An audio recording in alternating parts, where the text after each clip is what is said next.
Hello everyone, my name is Dr. Varnaka. Welcome to my YouTube channel. In today's video, we will learn how to practice Tiryaka bhujangasana.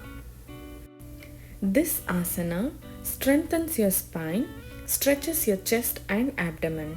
It is really good for lower back pain. To practice, start with Makarasana. Bring your legs together, hands beside your chest. Inhale and raise your upper body and turn to the right and look backward. Maintain with normal breathing. Exhale and down. Inhale and come up. Look back from the left. Exhale and down and relax in Makarasana.